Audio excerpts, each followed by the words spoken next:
Welcome back to Velshi and Rule. Outrage is growing over the president's retweets this morning. 3 of them contain violent anti-Muslim videos. Some British tabloids have denounced the president's retweets, The Sun even labeling it fake news. And British commentator Piers Morgan tweeting to the president in part asking, quote, "What the hell are you doing?" President Trump's first retweet contains a video that allegedly depicts a Muslim migrant attaching a Dutch boy on crutches. Various news outlets say the perpetrators in the video was found, and it turned out to be no Muslim or migrant at all. The second features a video that purports to show a Muslim man destroying the statue of the Virgin Mary. And the third video appears to show an Islamist mob pushing a teen boy off a roof, then beating him to death. And even if it's not troubling, it's confusing. Why is the president doing this? All 3 videos originally posted by Jada Franson. She's the deputy leader of a far-right, ultra-nationalist group in the UK known as Britain First. The group has long wanted to ban Islam from the UK and opposes mass immigration. President Trump himself has sought to ban immigrants from certain Muslim-majority nations. This, as Muslims make up 1% of the United States population. The Pew Research Center estimates about 3.3 million Muslims live in the U.S. White House Press Secretary Sarah Huckabee Sanders defended the president's retweets, believe it or not, even though one of the videos was debunked. Look, I'm not talking about the nature of the video. I think you're focusing on the wrong thing. The threat is real, and that's what the president is talking about, is the need for national security, the need for military spending, and those are very real things. There's nothing fake about that. Somehow that became about military spending and national security. Roland Martin joins us now. He's the host and managing editor of TV One's News One Now. Stephanie can't even speak. She's speechless. There's so many levels of this that are so ridiculous. The president retweeting someone who was arrested, a hate speech person, and then that response from Sarah Sanders. Well, Al, it's very simple. When your house is built on a racial foundation, this is what you're going to get. When you have the president, remember, how did he rise to political prominence? It was his attacks on the birth certificate on President Barack Obama. When he announced his run, he attacked Mexicans. He has attacked numerous African Americans, the NFL players. We could go on and on and on. He is pressing the buttons of white fear in America. Just the other day, I had Charlie Sykes on my show, conservative, who said out of his own mouth that this president is playing the race card consistently. That was a white male conservative owning up to the reality of who this president is. And look, we are not shocked. 94% of black women did not vote for him. Black folks figured out real soon exactly who this guy is. Well, Ivanka Trump is in India right now at a global women's business summit.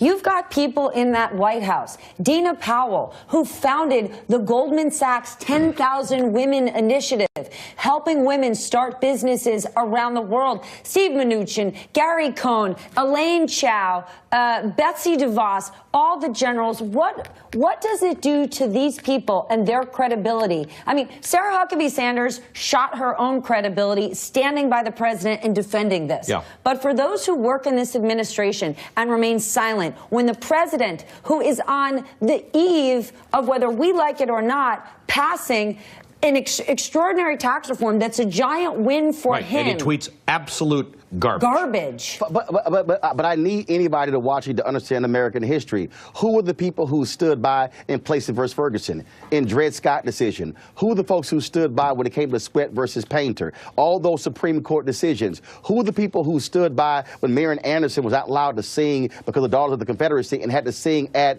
the memorial? Who were those people? The point is this here.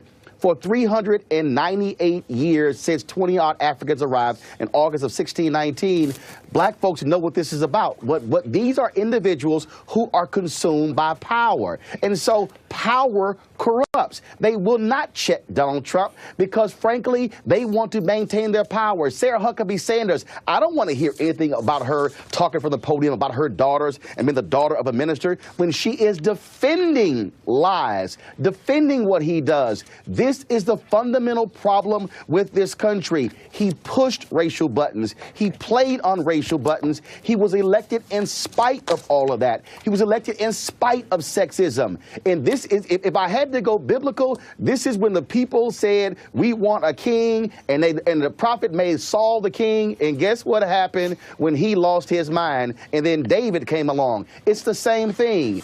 They have allowed evil to invade the White House, and he is spreading this through his Twitter account, and the world is now reacting, and he's representing this nation. That is Donald Trump. Roland Martin just preached. All right, Roland, thanks, buddy. Roland Martin. Thanks a lot. Managing editor of TV, what is this title?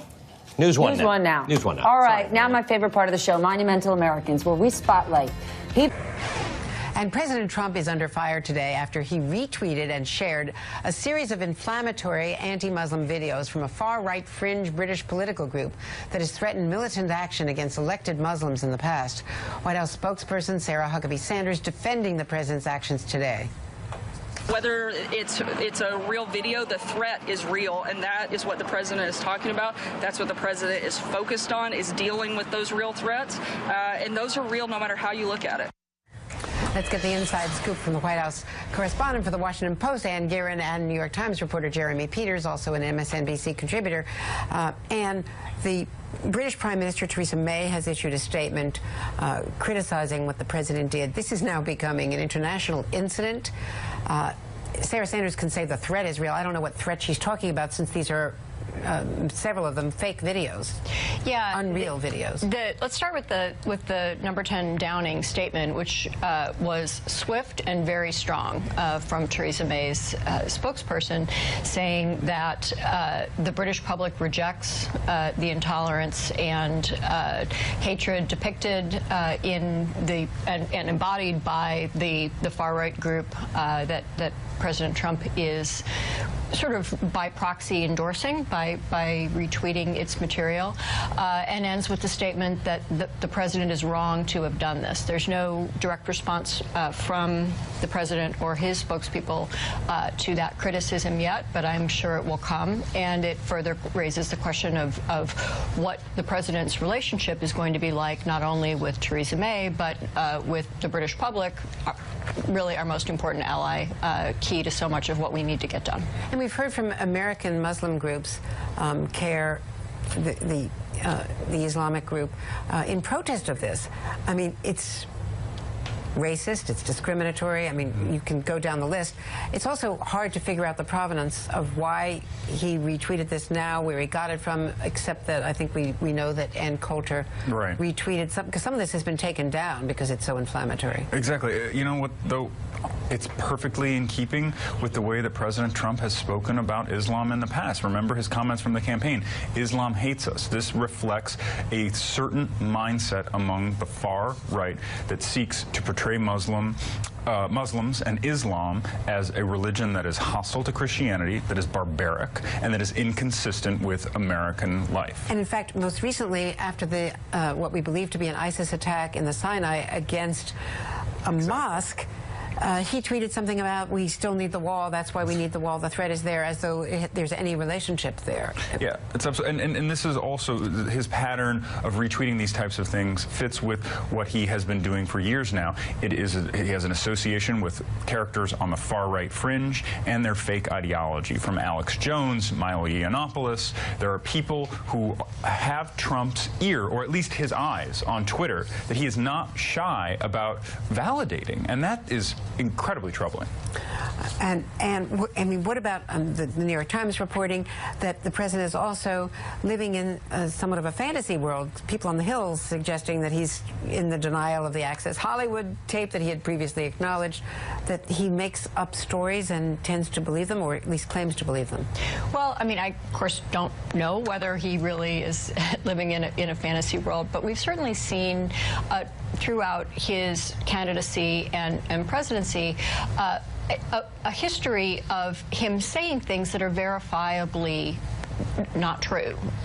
And the fact that he says them publicly suggests that he either believes them or he has a disconnect between saying them and the fact that hect-checked or called on them. And I mean, that may owe simply to the fact that he came from a very different realm in New York's real estate, where bombast and is a tool of the trade. But in any event, it has not served him well as president, because he's constantly asked to defend and explain things he said.